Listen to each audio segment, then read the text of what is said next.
Thanks, Madam Chair.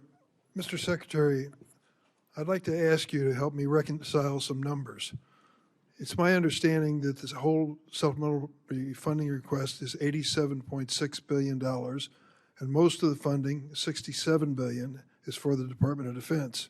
Yet we are told the Department of Defense still has $75 billion in unobligated funding from last year's reconciliation package. Is that true?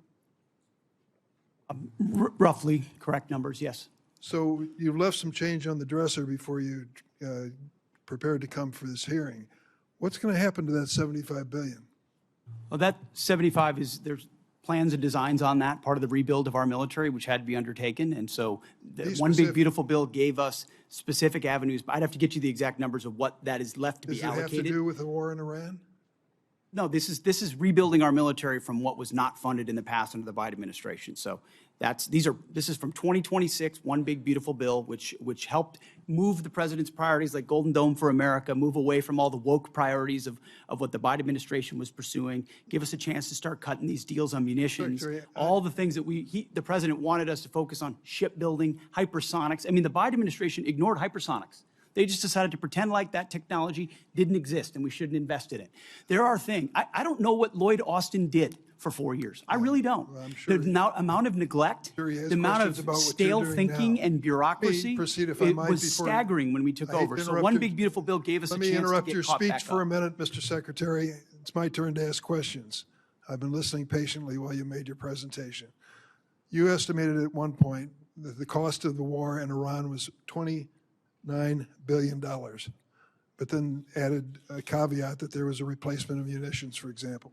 Do you have a new estimate about what the war has cost us so far in the 5th month of the first year of this war in Iran? Senator, the estimate we have as of today is $37.5 billion. And is the current activity, which we've been told about, the exchange of fire back and forth in Iran, an indication that that number is going to go up in the months ahead? Some of that number captures additional O&M, mill pay, and other that would be anticipated through the fiscal year. So some of that anticipates what costs would be going out in the future as well. So the new number you've given me is what? $37.5 billion. Senator. And that represents the cost of the war through what period of time? Through now for certain aspects of it, but also mill pay, O&M, other anticipated costs through September 30th, Senator. General Kane, let me ask you a question. I joined a group of senators, some are here, Senator Rounds, Senator Coons, Senator Shaheen, and met with President Zelensky in Turkey during the NATO summit.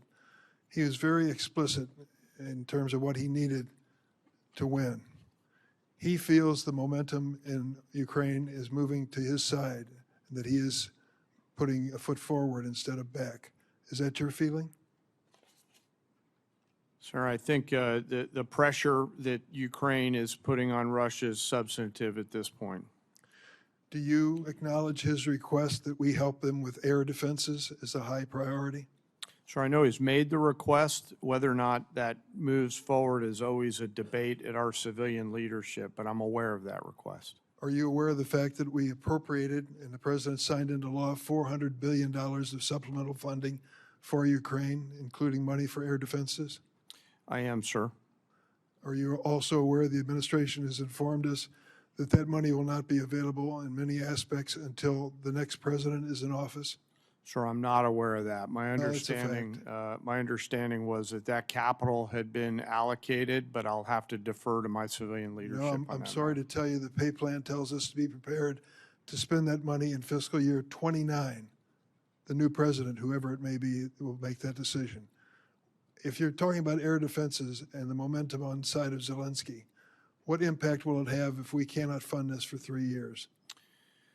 Sir, I want to highlight that the incredible work that the Ukraine industrial base is doing as they scale their own capabilities. It ranges from their surface-to-air capabilities to their air-to-air capabilities. I'll note that recently we had the first air-to-air kill where a Ukrainian F-16 shot down a Russian fighter. So I think their ability to scale their layered defense has come along a long way over the past couple years with the help and assistance of many. General, thank you for your service to the country, and I'm sorry for our losses. I believe 17 servicemen have given their lives in Iran so far, and hundreds have been injured. We should acknowledge that fact. And let me also say, we're at a moment in history where we can win the war in Ukraine. That victory would be critically important for those people who have fought for more than 4 years against the odds and proven they can put Putin back on his heels. But instead of finding the money that they need now for air defenses, we're putting more money into this exchange with Iran, a war of choice which we never should have entered. Thank you, General.